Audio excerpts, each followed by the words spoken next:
Salmo 32, o versículo 3 ao 5 diz assim: quando eu guardei silêncio, envelheceram os meus ossos pelo meu bramido em todo dia, porque de dia e de noite a tua mão pesava sobre mim.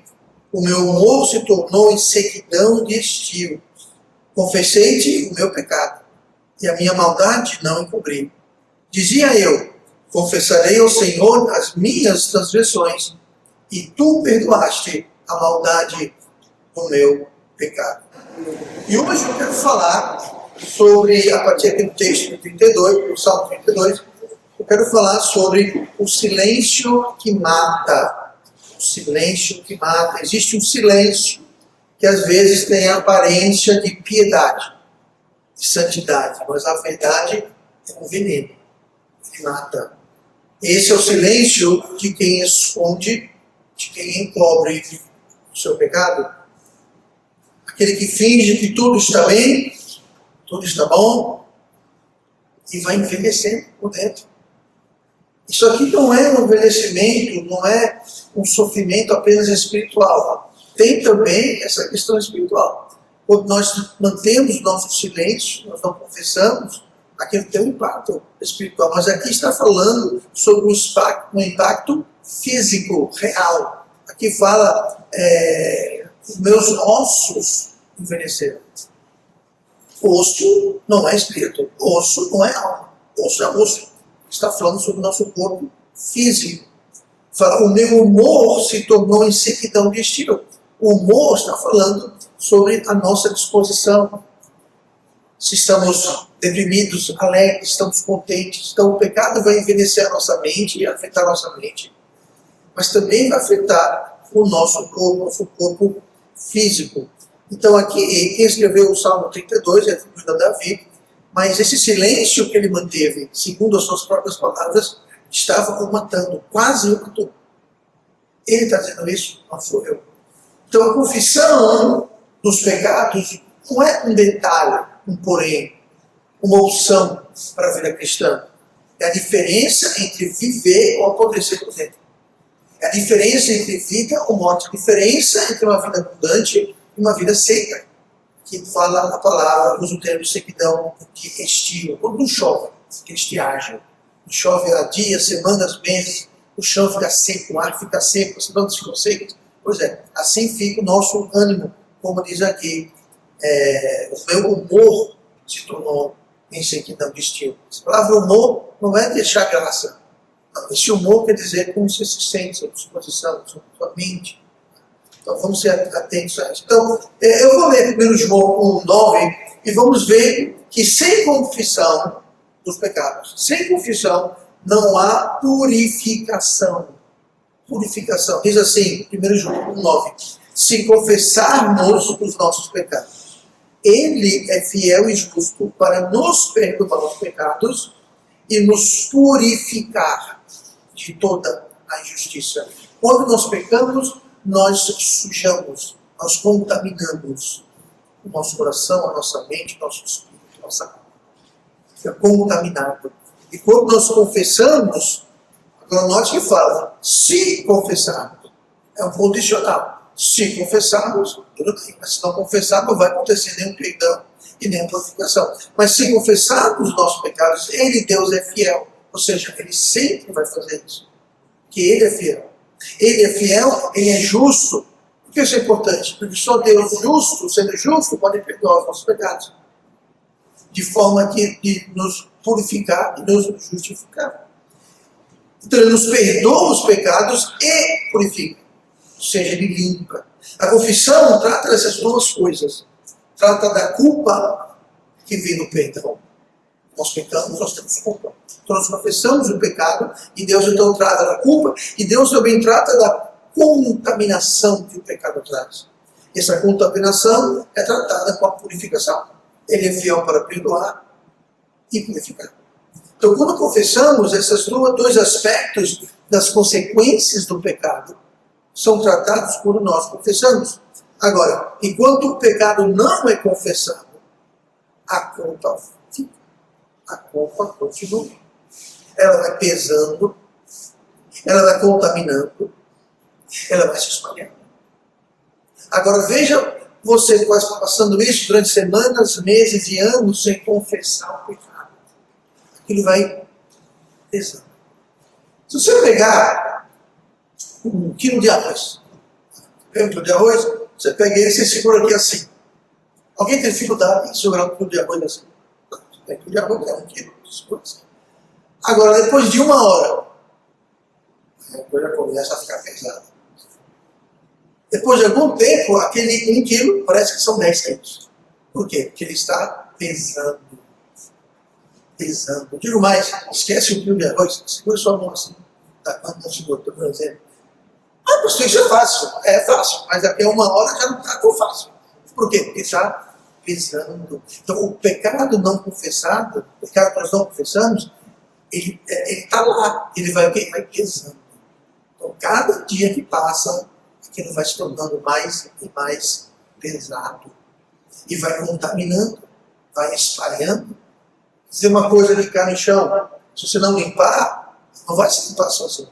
Aquilo vai contaminar, vai mofar, aquilo vai dar mosco, vai dar inseto, vai apodrecer, vai dar mofo, vai cheirar mal. Por quê?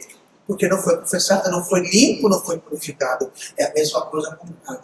A gente não confessa o pecado, aí ele vai ficar pesando e vai ficar contaminando. Não adianta a gente fingir que nada a ver, deixa eu botar um tapete por cima, deixa eu botar um pano aqui. Não, está lá. A contaminação está lá. Vai feder do mesmo jeito. Vai apodrecer do mesmo jeito. Vai contaminar do mesmo jeito. Assim é o pecado. Então, quando a gente não confessa, ele pensa, não confessei. E daí? E daí que você não vai ter perdão, você não vai ter contaminação. Mas deixa eu esclarecer uma coisa bem rápida aqui. Vou só passar por cima. A Bíblia fala sobre 2 tipos de perdão. Tem esse perdão, que é o que nós podemos chamar de perdão relacional. Ele trata do nosso relacionamento com Deus e com os outros. E quando nós não confessamos, esse peso, essa contaminação vai afetar a nossa comunhão com Deus e vai afetar a nossa comunhão com o nosso próximo. Tanto a comunhão assim, quanto a comunhão assim. Esse é o perdão que nós estamos chamando de relacional. Trata do relacionamento. Deus com os outros. E existe um outro tipo de perdão, que é o perdão judicial. É o perdão que nós temos quando nós somos salvos. Quando nós somos salvos, no dia da salvação, lembrando que salvação não é um processo, salvação é um momento, é um evento. Tem dia, tem hora, tem local. Tá? Então, o dia que você recebeu Cristo, seja lá como for, tá? Eu recebi Cristo dia 21 de julho de 1991. Faz um tempinho já. Então, o que acontece? Naquele dia foi uma quinta-feira, o que aconteceu comigo foi que todos os meus pecados, do meu primeiro pecado, que ninguém me lembra o que é, porque, pastor, quantos anos alguém começa a pecar? Sei lá, varia de pessoa a pessoa, criança a criança, eu não sei. Mas eu não lembro, acho que ninguém lembra do primeiro pecado. Muita coisa que a criança faz de errado não é contato com o pecado, porque a criança não tem entendimento. E que idade uma criança tem entendimento? Sei lá, não tem uma data, uma idade fixa. Varia de criança para criança, dependendo do entendimento da criança.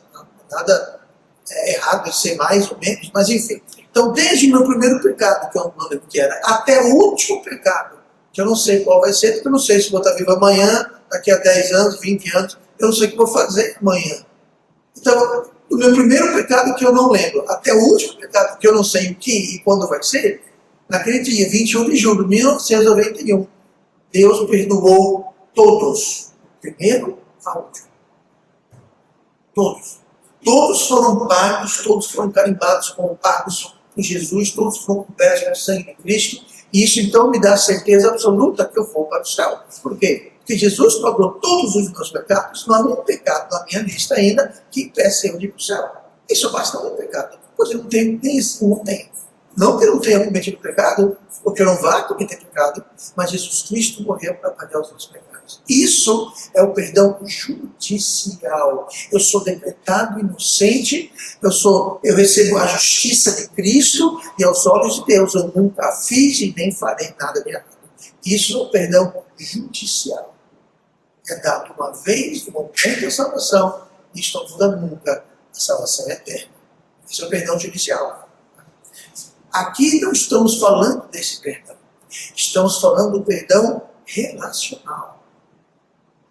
Você pode pensar, pastor, se o senhor foi salvo dia 21 de julho de 1991 e do primeiro ao último foi tudo perdoado, para que confessar? Aí que tá. Eu não confesso essa mensagem de hoje sobre o perdão relacional. Essa mensagem não tem nada a ver com salvação. Estamos falando aqui sobre confessar pecado, purificação. Isso não tem nada a ver com salvação. Isso aqui tem a ver com o nosso relacionamento com Deus e com o próximo. Então, imagino que muitos aqui tiveram seus pecados perdoados no primeiro ao último, vocês são salvos, nasceram de novo, maravilhoso. Então, seus pecados são perdoados. Porém, quando nós pecamos, e nós não temos esse perdão do pecado, essa purificação da injustiça, o que acontece é que nós começamos então a pesar e sujar o nosso relacionamento. Eu vou dar um exemplo. Imagine um cano. O cano foi limpo na salvação, certo? Só que ao pecar no dia a dia, cada pecado começa a sujar, a contaminar. E aquele cano vai ficando mais e mais estreito, porque está acumulando. É como as artérias do coração. Né? Como alguém tem um ataque cardíaco. O que acontece? Vai juntando as placas no coração, aí as veias, as artérias vão ficando menores, isso faz aumentar a pressão, até que chega um dia que acontece o quê? Aí a pessoa morre. Pois bem, quando nós confessamos nossos pecados, nós somos perdoados e purificados. Aquele cano, ele é limpo, é purificado. Então, se você faz isso todo dia, o que acontece? Todo dia ele vai estar limpo. Você faz a cada 5 anos, não exagero, exemplo exagerado, daqui a 5 anos vai estar assim, ó, o cano está tão sujo, tão entupido, tão impuro, o que vai acontecer? Vai estar estreito. E se eu confessar os meus pecados? Deus limpa, porque Ele é fiel e justo. Ele fala, se confessar pecado, eu limpo e perdoo. Mas eu pergunto, e nesse meio tempo, pastor? Nesses 5 anos, por exemplo, ridículo, tá? Nesses 5 anos que o cano foi ficando estreito, o que acontece? Eu perco a salvação? Não perco a salvação, porque a salvação é um dom gratuito, é dado de graça. E se é dado, não é tomado. Se é tomado, nunca foi dado. Então, o que acontece? Aquilo afeta o quê? Não a salvação, afeta o nosso relacionamento, o perdão relacional, ele vai afetar o nosso relacionamento com Deus e com o próximo. E aí vem a consequência. Quando eu leio a Bíblia, eu não entendo ela tão bem. O Espírito Santo não traz convicção no meu coração, tanto quanto poderia. Por quê? Porque o cano está estreito. Eu não tenho mais alegria e gozo do Senhor, porque o cano está estreitado. Não está passando direito. Eu não tenho alegria, o gozo, eu não tenho apetite para as coisas do Senhor. O pecado se torna mais fácil. Por quê? Porque eu não tenho a convicção.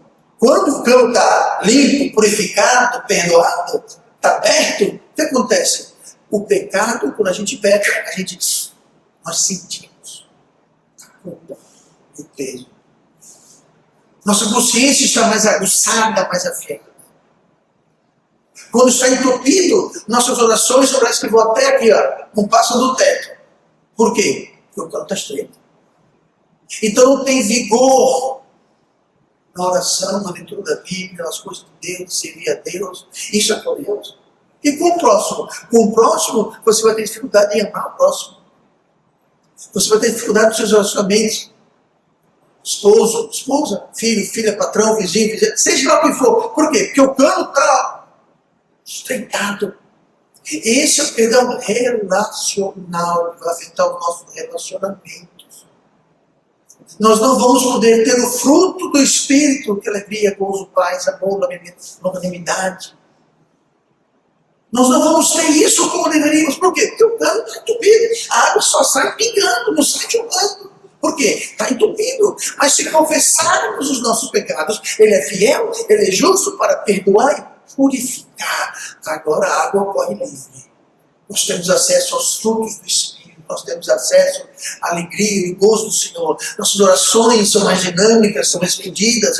Deus fala conosco mais claramente através do Espírito. Nós temos alegria para com o próximo, podemos amar o próximo como a si mesmo. Deixamos de ser tão egoístas e tão focados em nós mesmos. Por quê? Porque fomos perdoados e purificados.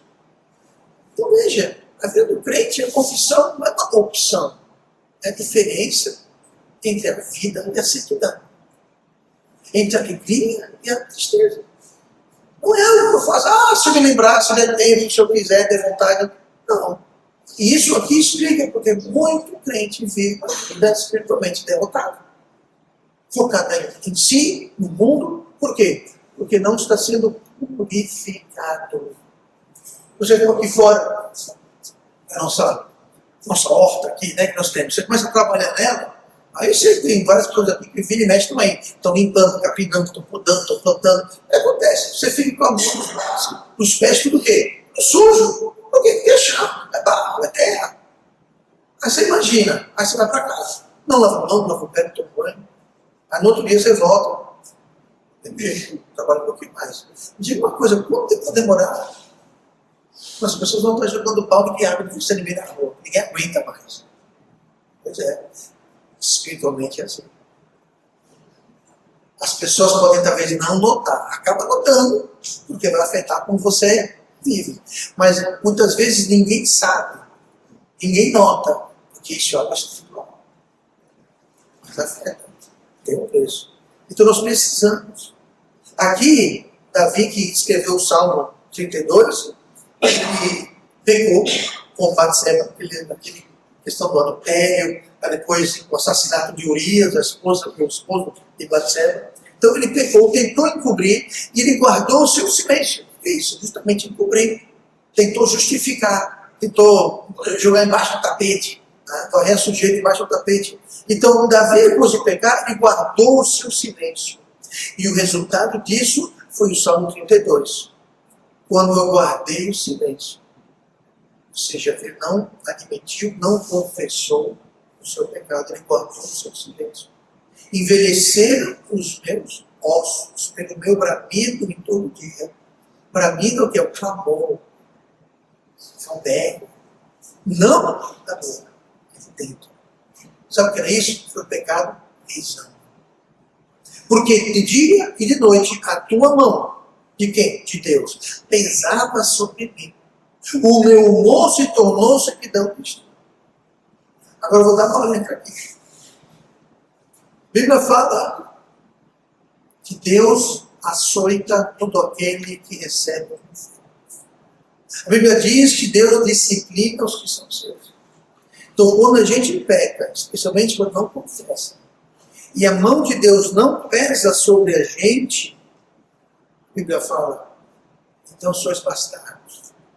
Ou seja, vocês não são meus filhos. Isso é sério. Muito sério. Deus diz que açoita, disciplina todo que recebe.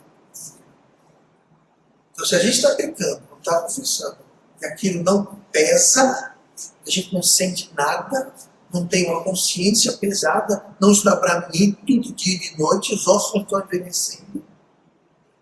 Aquilo não lhe afeta em nada, você faz lá, como se o mundo tivesse tudo bem. Algo está errado, porque a Bíblia diz que quando nós somos filhos de Deus, Ele vai nos disciplinar, vai nos corrigir, vai usar o açoite. Para quê? Nos trazer de volta, assim como um pai, a mãe, os pais devem disciplinar os filhos. E não deixar os filhos correr e brincar no meio da rua, entrar na casa do vizinho, quebrar tudo, sair armando com o não. O trabalho, a responsabilidade dos pais é disciplinar os filhos.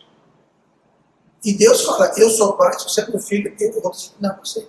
Existe muito pai e mãe displicente? Existe, mas Deus não é displicente. Deus é o quê? Ele é fiel. Ele é fiel e justo.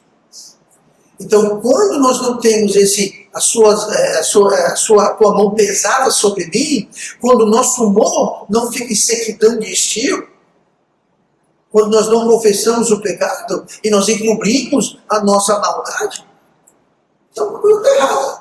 1 e 1 está dando 1. E um em um é um, em um é dois. E aqui Deus fala, se você é meu filho e você pega, mas não confessa, para você tudo bem, tudo bom, não, está errado. Então nós precisamos confessar, manter o nosso coração em dia. Tá? E de fato, ele finalmente confessou, e lá em 2 Samuel 12:13, tem essa frase aqui de Davi: pequei contra o Senhor. Veja bem, ele pecou contra Batseba. Por quê? Ele chamou Batseba. Pecou contra ela. Pecou contra Urias. Por quê? Além de tomar a mulher dele, arquitetou a sua morte propositalmente. Ele pecou contra Urias. Ele pecou contra todo o reino, todo o palácio. Todo mundo sabia. Ele mandou buscar Batseba. Gente, ela não veio escondida dentro de um saco, não. Ele perguntou, quem é aquela? Batseba, esposa de Urias. Chama ela. Alguém saiu para a porta da frente, chamou ela, entrou para a porta da frente. Ou seja, todo Israel para saber. Ele pecou contra um monte de gente, mas aqui, e acima de tudo, ele pecou contra o Senhor. Eu posso pecar contra você, você contra mim, mas antes do pecado ser entre nós dois, o pecado é contra Deus. Por isso que não existe essa, não, pastor, foi um pecadinho de nada, ninguém fica afetado, foi uma coisinha que ninguém perdeu nada, ninguém sofreu nada. Você pecou contra Deus. Eu peguei contra Deus.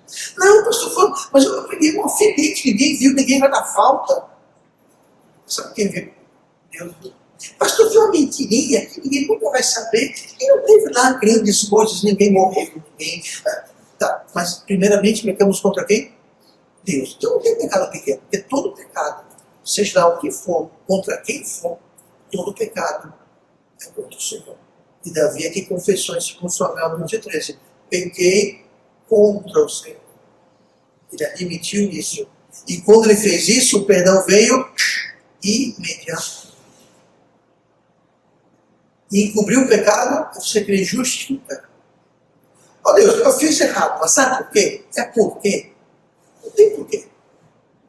Mas é porque não tem porque, não tem justificação. Se a gente tentar justificar o pecado, nós estamos encobrindo o pecado. E quando a gente encobre o pecado, seja lá o que for, nós vamos ter sequidão de humor, seja nosso espírito. Nós temos ossos que envelhecem fisicamente. Então nós temos que confessar e nunca tentar justificar, porque o pecado não confessado, ele não fica parado, escondido, sem consequência, ele corrói. Ele corrói e a confissão é muito importante. Segunda coisa, ainda em 1 João 8, aliás, a gente leu um 9, eu vou ler um 8 aqui. Recusar, confessar o pecado. Recusar. É auto-engano. Você está se enganando. Olha o que fala aqui. Ó. Se dissermos que não temos pecado, enganamos-nos a nós mesmos e não há verdade em nós. Então, talvez a gente não chegue a dizer assim, eu não tenho pecado. Você talvez não chegue a dizer isso. Mas se você não confessa, você está dizendo. Porque você não vai confessar porque eu fiz nada demais, foi só uma mentirinha, foi só um alfinete, foi só uma raivinha, foi só um mal entendido. Aí você não confessa. Se você e eu não fizermos isso, nós estamos nos enganando. Porque a Deus ninguém engana. Deus está sabendo. Se dissermos que não temos pecado, ou seja, não vou confessar, não tenho pecado, não vou confessar. Vou confessar o quê, pastor? Eu não matei ninguém, não roubei nenhum banco, não bati ninguém. Eu não vou confessar, eu não tenho pecado. Enganamos-nos a nós mesmos. E não há verdade em nós. Tem uma coisa, o que é o oposto da verdade? O oposto da verdade é mentira. Então, se não tem verdade em nós, tem o que em nós? Mentira. Tem uma coisa, quem é o pai da mentira? Então, quando nós recusamos a confessar, nós não estamos com a verdade, estamos com a mentira. A mentira é criada. E nós estamos enganando a nós mesmos. Ninguém engana a Deus, então outra coisa. Nem sempre enganamos os outros. Porque a verdade sempre tem um jeitinho de ir à tona. A verdade pode demorar, mas mais cedo ou mais tarde vem à tona. Tem muita notícia hoje em dia, por exemplo, que 2, 3, 4, 5 anos atrás era atacado como mentira, não é verdade. Hoje já está vindo à tona. Pode demorar, mas a verdade sempre vem à tona, mais cedo ou mais tarde. Então temos que confessar. E não confessar, estamos enganando a nós mesmos. A mais ninguém. Ao justificar o pecado, nós criamos uma desigualdade entre o que Deus diz ser errado e o que nós estamos dispostos a admitir e reconhecer como sendo errado. Isso é chamado de impiedade. O que é piedade? Impiedade vem de piedade. Impiedade é o oposto de piedade. Piedade nada mais é do que você ser como Deus, se concordar com Deus, estar no mesmo nível de Deus. Deus fala uma coisa, concordo. Deus fala, faça isso, eu concordo. Vive de certo modo, eu concordo. Impiedade é quando existe uma discordância. Deus fala, viva de tal modo, não vou, é impiedade. Deus fala, isso é verdade, mas não, é impiedade. Então, quando existe impiedade, ou seja, um desequilíbrio entre o que Deus fala e o que nós pensamos, achamos, estamos dispostos a confessar, isso é impiedade. E impiedade não é uma coisa muito boa. Segundo Crônicas 16, versículo 9, diz assim: porque quanto ao Senhor, seus olhos passam por toda a terra para mostrar-se forte para com aqueles cujo coração é perfeito para com ele. Nisto, pois, procedeste loucamente, porque desde agora haverá guerras contra ti.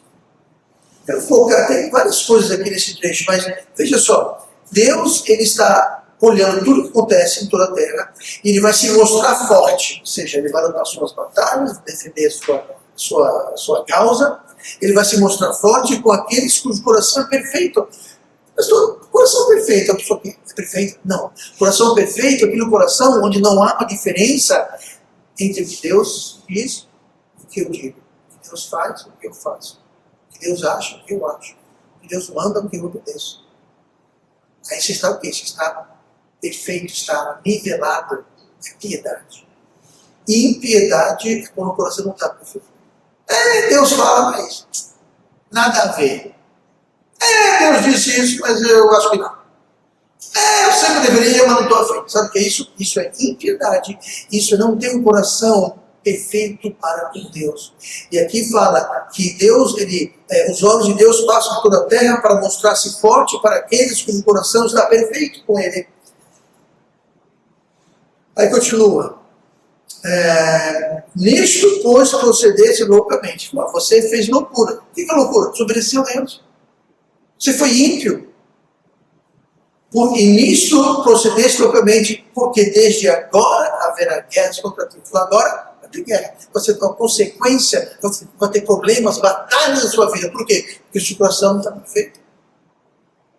E como é que eu mantenho, como é que eu posso ajudar o meu coração a ficar perfeito? Ser fiel, não ser ímpio. Como é que eu faço? Confessando. Confessando, Deus perdoa e Deus purifica. Aí nosso coração fica o quê? Perfeito. A voz de Deus é mais clara, a minha vontade é mais forte, eu tenho o poder de Deus, eu tenho a sabedoria de Deus. Por quê? Porque o canto está leve. Então você e eu não confessarmos o pecado, estamos nos enganando, estamos trazendo problemas para a nossa vida. Guerras, batalhas, haverá guerras contra ti. Eu não quero guerras contra mim, já basta as minhas. Não quero mais ninguém trazendo problema na minha vida. E podemos conquistar tudo isso como confessar. Se confessarmos nossos pecados, Ele é justo para perdoar e purificar. É isso que Deus quer fazer em nossas vidas. O fariseu e o publicano, Lucas 18. Vou ler rapidinho aqui. Duas pessoas, um publicano. O publicano era alguém que geralmente era mal visto pela sociedade, geralmente era corrupto, geralmente era alguém que oprimia as pessoas. Não é uma coisa boa. E o outro era um fariseu. Ou seja, ele era, digamos, um pastor. Ele era um doutor da lei. Ele era bem visto como alguém. Então, veja a diferença dessas duas pessoas. Mas diz assim: e disse também esta parábola a uns que confiavam em si mesmos. Ou seja, eu confio em mim mesmo. Eu tenho que pensar. Confessar o quê? Eu confio em mim mesmo. Crendo que eram justos, diziam que não tinham pecado. E desprezavam os outros. Ou seja, achavam que era melhor que os outros. Você que é assim, fica religioso, se acha o tal e despreza os outros que são. Pois é, assim. Aí continua. 2 homens subiram ao templo para orar, um fariseu e o outro publicano. O fariseu, estando em pé, orava consigo desta maneira. Note bem, orava com quem? Consigo. Era para Deus? Não. Ele orava, na realidade, ele achava que era para Deus, mas ele estava orando consigo, porque a oração não passava do último fio de cabelo dele. Orava consigo mesmo. Orava consigo dizendo: ó Deus, graças te dou, porque não sou como os demais homens. O cara se achava. Não sou como os demais homens, roubadores, injustos e adúlteros, nem ainda como este publicano. E ele apontou para o outro cara. Eu não sou como esse aqui, esse pecador terrível aqui. Jejuo 2 vezes na semana. Continuou falando. O cara se achava. E dou os dízimos de tudo quanto possuo. Então ele achava: eu dou dízimo, eu jejuo, eu não sou adulto, não sou ladrão. Posso confiar em mim mesmo. Eu não tenho que confessar. As coisas boas, eu acho que cancelam as coisas ruins que eu faço. Não cancelam. Você pode fazer 1000 coisas boas, uma coisa ruim, não paga nada. Mas continuando. O publicano, isso aqui era o outro que ele apontou. Eu sou mais publicano. Eu sou o tal. Esse daqui, ainda bem que não sou como ele. Aí continua. O publicano, porém, estando em pé, de longe, nem ainda queria levantar os olhos ao céu. Ele ficou mais afastado. Ele não sequer erguia os olhos, estava cabisbaixo. Ele não ousava sequer olhar. Continua. Mas batia no peito. Então veja a cena. O fariseu estava lá, foi até o mais próximo que podia. Ó Senhor, obrigado que eu sou tal. Eu não sou igual aquele Deus. Mísero. O mísero ali, cabisbaixo, batia no peito, dizendo: ó Deus, tem misericórdia de mim, pecador. É um publicano. A Bíblia não fala exatamente qual era o pecado dele, mas era um publicano. Está contrastando com o fariseu que se achava. Era o pastor, que era o... Deus tem misericórdia de mim, pecador. Versículo 14, Jesus falou: digo-vos que este, publicano, que este desceu justificado. Perdoado. Justificado para a sua casa. E não aquele, quem? O fariseu. Porque qualquer que a si mesmo se exalta, será humilhado. E qualquer um que a si mesmo se humilha, será exaltado. Confissão é um exercício de humilhação. Não perante os outros, mas perante Deus. Você, em humildade, vir para Deus. Eu sabia que era errado. O Senhor fala que é errado. Mas eu pequei mesmo assim. O Senhor tem misericórdia. Quando a gente faz isso, a gente é o quê? Perdoado e purificado. Nós somos perdoados e purificados. Agora a gente chega lá dizendo: não tenho pecado, tudo bem, eu não mato, não roubo banco, eu não bato nos outros, mas sabe uma coisa? Se eu não faço isso, então as coisinhas pequenas que eu faço aqui, acho que um não cobre nada, gente. A questão do fariseu. O fariseu se achava: não, eu discípulo, eu jejum, eu faço isso, eu faço aquilo. Aposto que esse publicano não faz isso. E talvez não fazia, mas sabe uma coisa? Ele foi relaxado. Por quê? Ele estava se exaltando. Então, confissão é você, talvez sou eu, porque eu errei. A gente confessa para Deus, não vai confessar para ninguém. Não é para o pastor, não vai confessar para Deus. E Deus ele perdoa e purifica. E o dano. Então, se eu faço isso todo dia, eu vou manter aquele meu canal sempre aberto e sensível.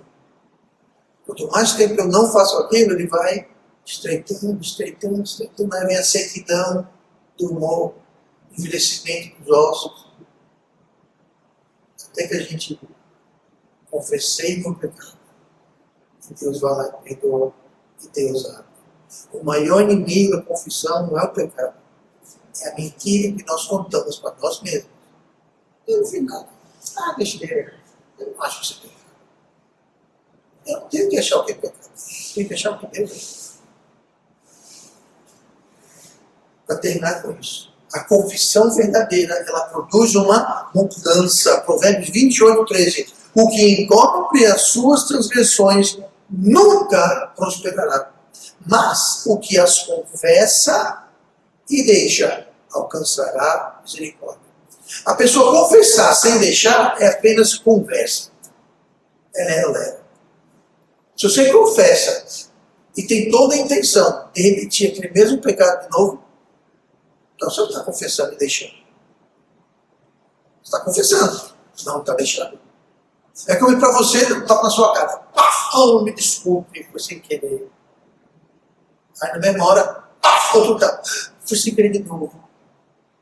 Aí de novo, dá outro tapa. Não vou fazer mais não, viu? Dá outro tapa. Foi mal. Mesma coisa, até quando você vai ficar sem até levar uma voadora de alguém? Pois é. Então se a gente não tem a intenção de deixar, ou seja, estou pecando, vou pecar e quem tiver incomodado se vire. Se essa é a nossa atitude, então não alcançaremos misericórdia. É o que fala. Quem encobre as suas transgressões nunca prosperará, mas o que as confessa e deixa alcançará misericórdia. O que é misericórdia? Misericórdia é diferente de graça. Graça é uma coisa que Deus dá sem retorno. Salvação é pela graça. Ou seja, Deus dá, eu não preciso ir para a igreja, eu não preciso fazer, deixar de fazer, começar a fazer. É de graça. É gratuito. Está pago.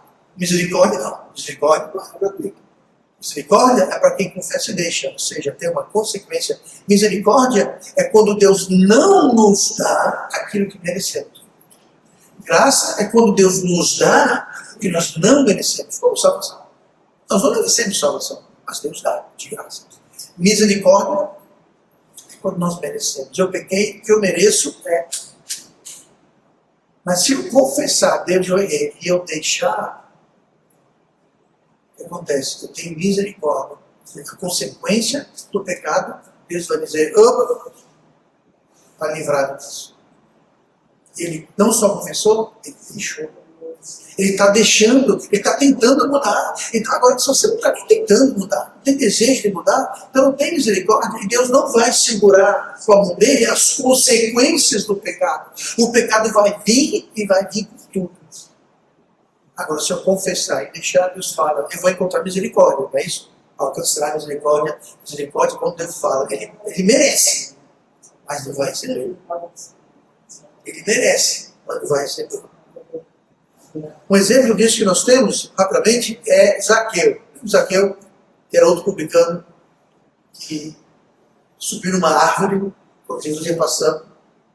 Diz assim, sobre a mudança que houve na vida de Zaqueu. Lucas 19:8. E levantando-se Zaqueu, disse ao Senhor, Senhor, eis que eu dou aos pobres metade dos meus bens, e se em alguma coisa tenho defraudado, ou seja, defraudado alguém, o restituo quadriplicado. Se eu enrolei alguém, se eu enrolei 10 reais, eu vou te pagar 40. E a metade do que eu tenho, eu vou dar para os pobres. Aí você fala, ele fez isso para ser sábio? Não, ele fez isso porque ele fez. Mas olha a mudança. Olha a mudança que houve na vida de Zaqueu. Sendo publicando, e pela mudança que teve na vida dele, eu diria que o problema dele era esse. Era desonestidade, roubar, defraudar o povo. E ser mesquinho. que assim que ele foi mudado, assim que ele deixou o pecado, ele se tornou generoso, honesto e misericordioso para com os pobres. Não ligou mais para dinheiro, não teve errado. Mas ele falou, vou começar o seguinte, metade do que eu tenho, eu vou absorver. Da outra metade, eu vou devolver. Se eu enrolei alguém, eu vou devolver 4 vezes. Eu diria que ele ficou menos rico do que ele era. Metade, de cada metade. Da outra metade, ele vai restituir 4 vezes. Ou seja, o problema dele será a avareza, amor ao dinheiro, egoísmo. Mas olha a mudança que houve na vida de Zaqueu. Que quando existe purificação verdadeira, quando existe perdão verdadeiro, quando nós confessamos e nós deixamos, tem uma mudança nas nossas vidas. Ninguém forçou, Jesus não pediu isso dele. Foi dele mesmo. Então é muito importante. Jesus falou no versículo seguinte, hoje veio a salvação a esta casa, pois também este é filho de Abraão. Ou seja, não foi porque ele fez aquilo, mas aquele era um sinal que havia tido uma mudança no coração de Zaqueu. Então, se depois de confessarmos, continuamos vivendo do mesmo jeito, então, tem que haver mudança. Para resumir, o silêncio que guardamos está envelhecendo os nossos ossos, assim como Zaqueu.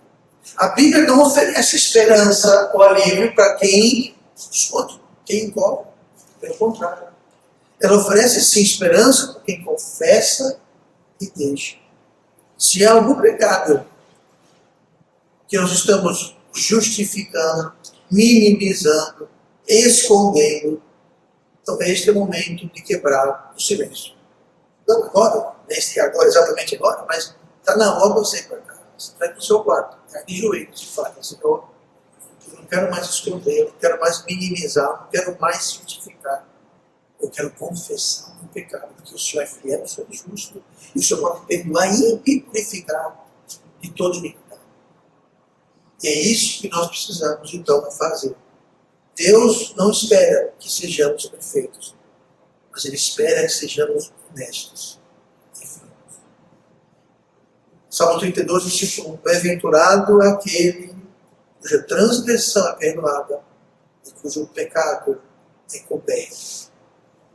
Quem deve cumprir nosso pecado não somos nós. Quem cobre nosso pecado é Deus.